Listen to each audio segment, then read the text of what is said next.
Dracula, Chapter 5, written by Bram Stoker, narrated for you by Jonathan Dunne. Original publication year, 1897. This work is in the public domain. Production and narration copyright, 2025. Jonathan Dunne.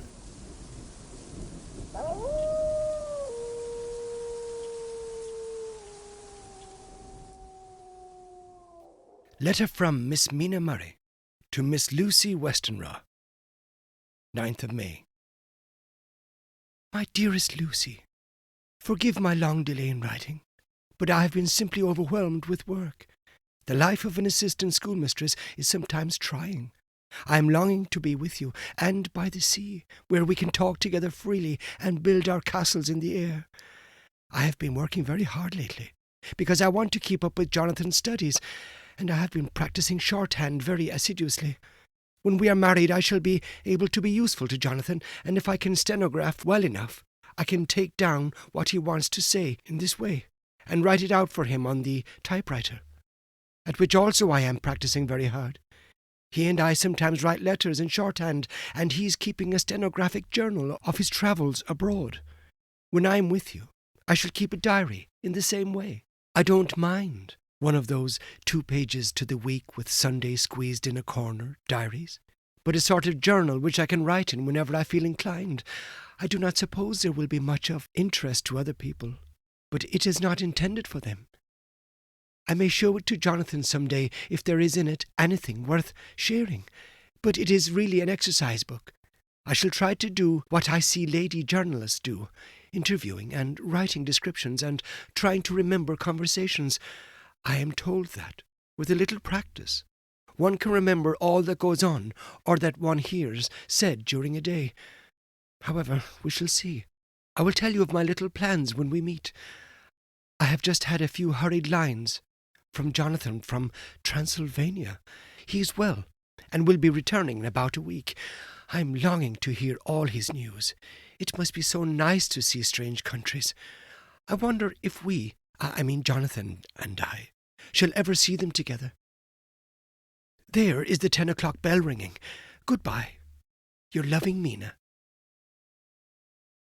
Tell me all the news when you write. You have not told me anything for a long time. I hear rumours, and especially of a tall, handsome, curly-haired man. Letter. Lucy Westenra to Mina Murray, 17 Chatham Street, Wednesday.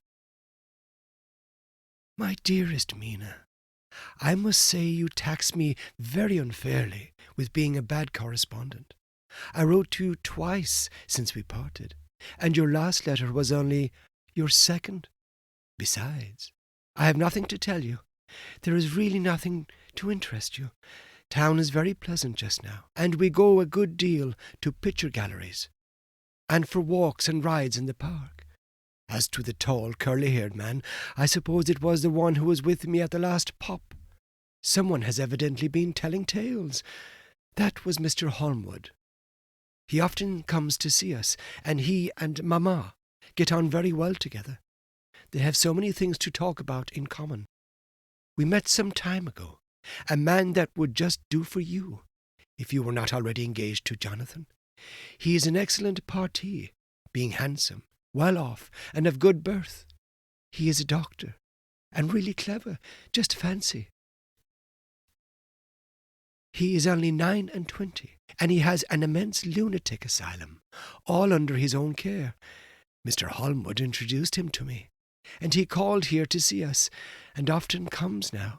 I think he's one of the most resolute men I ever saw, and yet the most calm. He seems absolutely imperturbable. I can fancy what a wonderful power he must have over his patients. He has a curious habit of looking one straight in the face, as if trying to read one's thoughts. He tries this on very much with me, but I flatter myself he has got a tough nut to crack. I know that from my glass. Do you ever try to read your own face? I do, and I can tell you it is not a bad study, and gives you more trouble than you can well fancy if you have never tried it. He says that I afford him a curious psychological study, and I humbly think I do. I do not, as you know, take sufficient interest in dress to be able to describe the new fashions. Dress is a bore. That is slang again, but never mind. Arthur says that every day. There, it is all out, Mina. We have told all our secrets to each other since we were children. We have slept together, and eaten together, and laughed and cried together. And now, though I have spoken, I would like to speak more. Oh, Mina, couldn't you guess? I love him. I am blushing as I write, for although I think he loves me, he has not told me so in words. But, oh, Mina, I love him. I love him, I love him. There, that does me good. I wish I were with you, dear, sitting by the fire and dressing as we used to sit, and I would try to tell you what I feel. I do not know how I am writing this even to you. I'm afraid to stop, or I should tear up the letter, and I don't want to stop, for I do so want to tell you all. Let me hear from you at once, and tell me all that you think about it. Mina, I must stop. Good night. Bless me in your prayers, and, Mina, pray for my happiness. Lucy. P.S. I need not to tell you. This is a secret. Good night again. L. Letter. Lucy Westenra to Mina Murray, 24th of May. My dearest Mina, thanks and thanks and thanks again for your sweet letter. It was so nice to be able to tell you and to have your sympathy. My dear, it never rains but it pours. How true the old proverbs are. Here am I, who shall be 20 in September, and yet I never had a proposal till today, not a real proposal. And today I have had 3. Just fancy, 3 proposals in one day. Isn't it awful? I feel sorry, really and truly sorry for 2 of the poor fellows. Oh, Mina, I am so happy that I don't know what to do with myself. And 3 proposals. But for goodness sake, don't tell any of the girls, or they will be getting all sorts of extravagant ideas and imagining themselves injured and slighted if in their very first day at home they did not get 6 at least. Some girls are so vain. You and I, Mina dear, who are engaged and are going to settle down soon soberly into old married women, can despise vanity. Well, I must tell you about the 3, but you must keep it a secret, dear, from everyone, except, of course, Jonathan.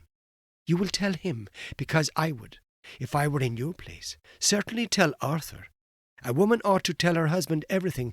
Don't you think so, dear? And I must be fair. Men like women, certainly their wives, to be quite as fair as they are, and women, I'm afraid, are not always quite as fair as they should be. Well, my dear, number 1 came just before lunch. I told you of him. Dr. John Stewart, the lunatic asylum man, with the strong jaw and the good forehead. He was very cool outwardly, but was nervous all the same. He had evidently been schooling himself as to all sorts of little things, and remembered them. But he almost managed to sit down on his silk hat, which men don't generally do when they are cool. And then, when he wanted to appear at ease, he kept playing with a lancer in a way that made me nearly scream. He spoke to me, Mina, very straightforwardly.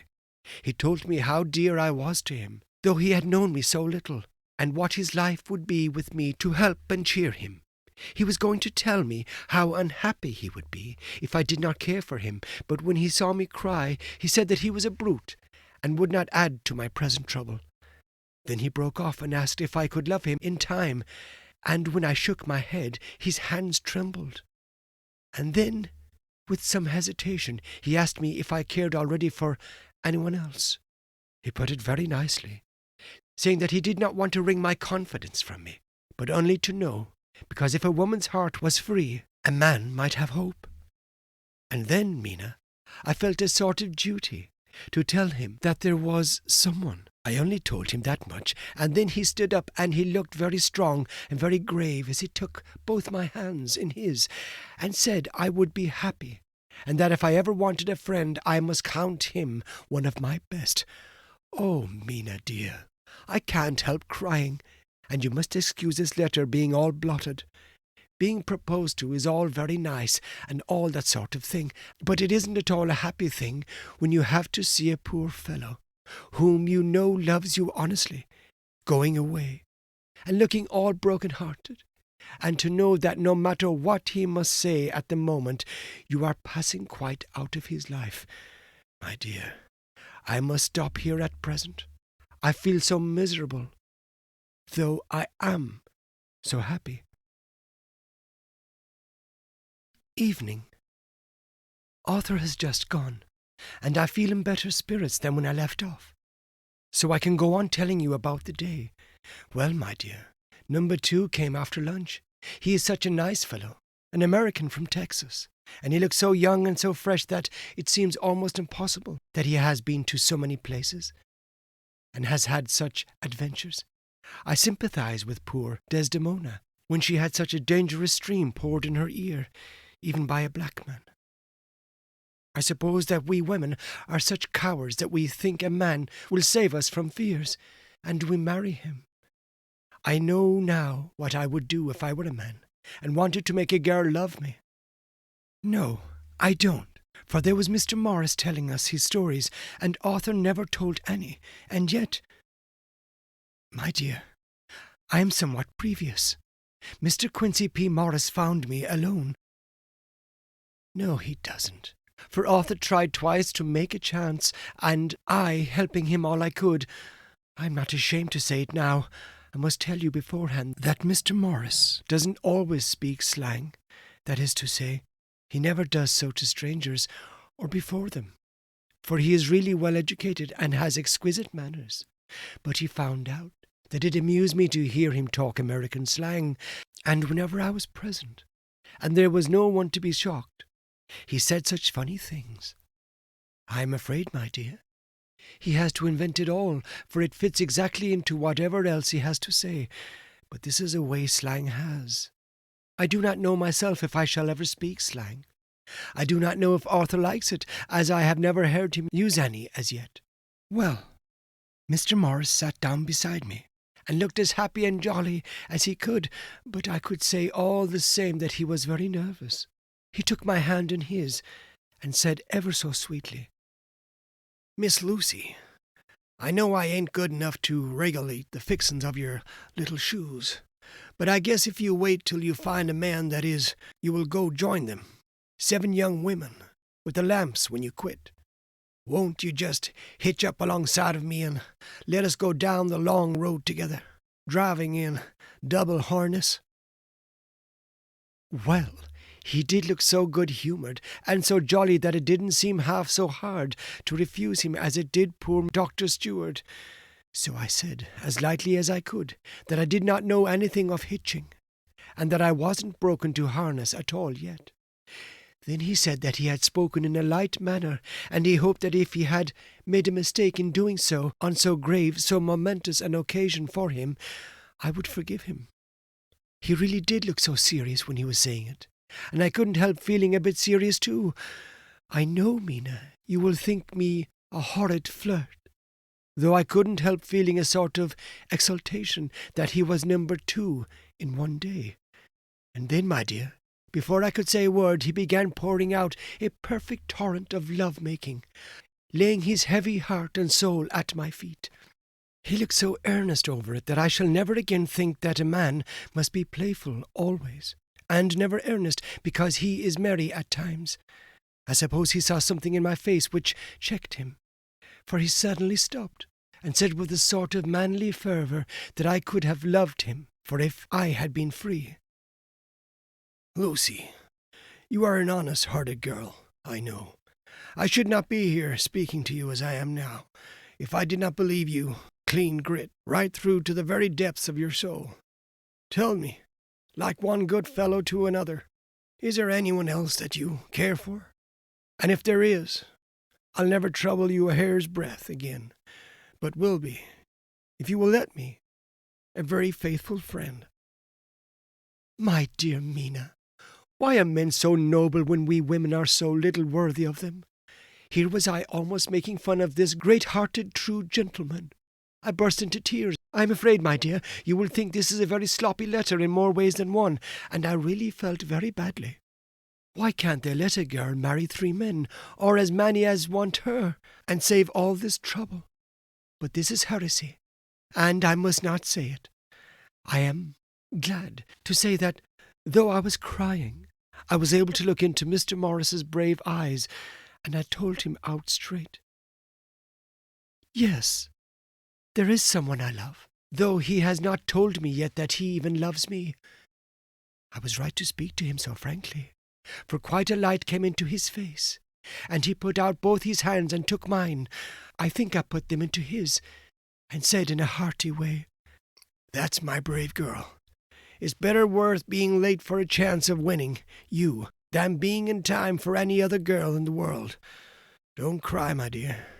If it's for me, I'm a hard nut to crack, and I take it standing up. If that other fellow doesn't know his happiness, well, he'd better look for it soon, or he'll have to deal with me. Little girl, your honesty and pluck have made me a friend, and that's rarer than a lover. More unselfish, anyhow. My dear, I'm going to have a pretty lonely walk between this and Kingdom Come. Won't you give me one kiss? It'll be something to keep off the darkness now and then. You can, you know, if you like. For that other good fellow, he must be a good fellow, my dear, and a fine fellow, or you could not love him. Hasn't spoken yet." That quite won me over, Mina, for it was brave and sweet of him, and noble too, to a rival, wasn't it? And he so sad, so I leant over and kissed him. He stood up with my hands in his, and as he looked down into my face, I'm afraid I was blushing very much. He said, "Little girl, I hold your hand, and you've kissed me, and if these things don't make us friends, nothing ever will.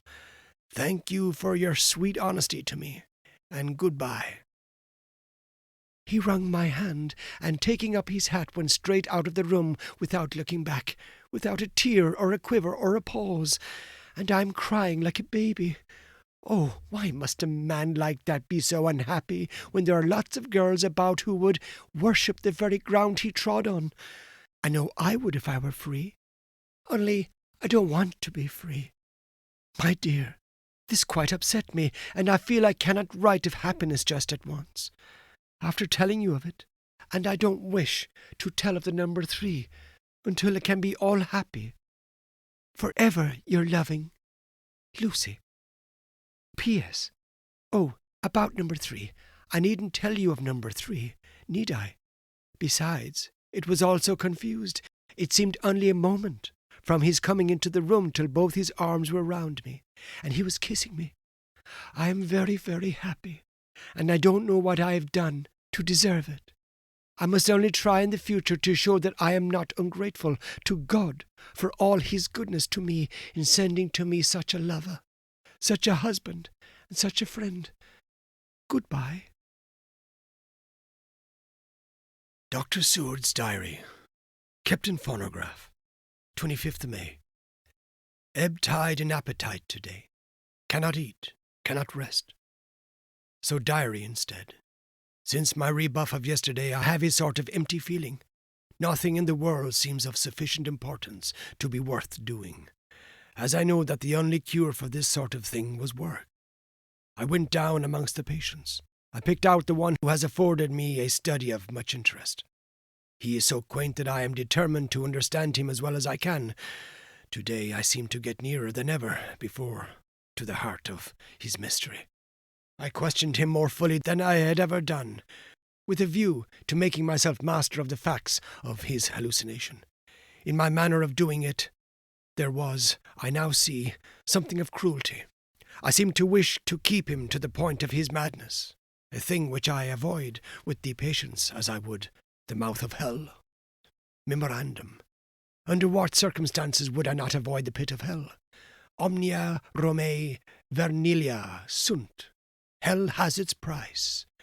If there be anything behind this instinct, it will be valuable to trace it afterwards accurately, so I had better commence to do so. Therefore, R.M. Renfield, Etat, 59, sanguine temperament, great physical strength, morbidly excitable, periods of gloom, ending in some fixed idea which I cannot make out. I presume that the sanguine temperament itself and the disturbing influence end in a mentally accomplished finish, a possibly dangerous man, probably dangerous if unselfish. In selfish men caution is as secure an armour for their foes as for themselves. What I think of on this point is, when self is the fixed point, the centripetal force is balanced with the centrifugal.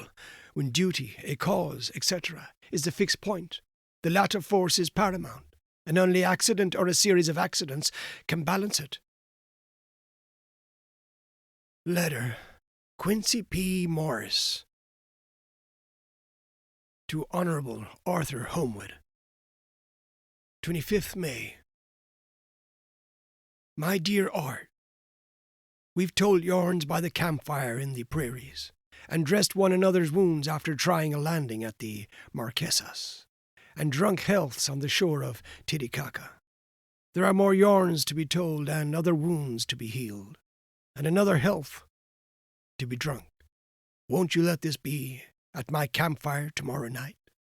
I have no hesitation in asking you, as I know a certain lady is engaged to a certain dinner party, and that you are free. There will only be one other, our old pal at the Korea, Jack Seward. He's coming too, and we both want to mingle our weeps over the wine cup, and to drink a health with all our hearts to the happiest man in all the wide world, who has won the noblest heart that God has made, and the best worth winning. We promise you a hearty welcome, and a loving greeting, and a health as true as your own right hand. We shall both swear to leave you at home, if you drink too deep to a certain pair of eyes. Come. Yours, as ever and always, Quincy P. Morris. Telegram from Arthur Homewood to Quincy P. Morris, 26th of May. Count me in every time. I bear messages which will make both your ears tingle. Art.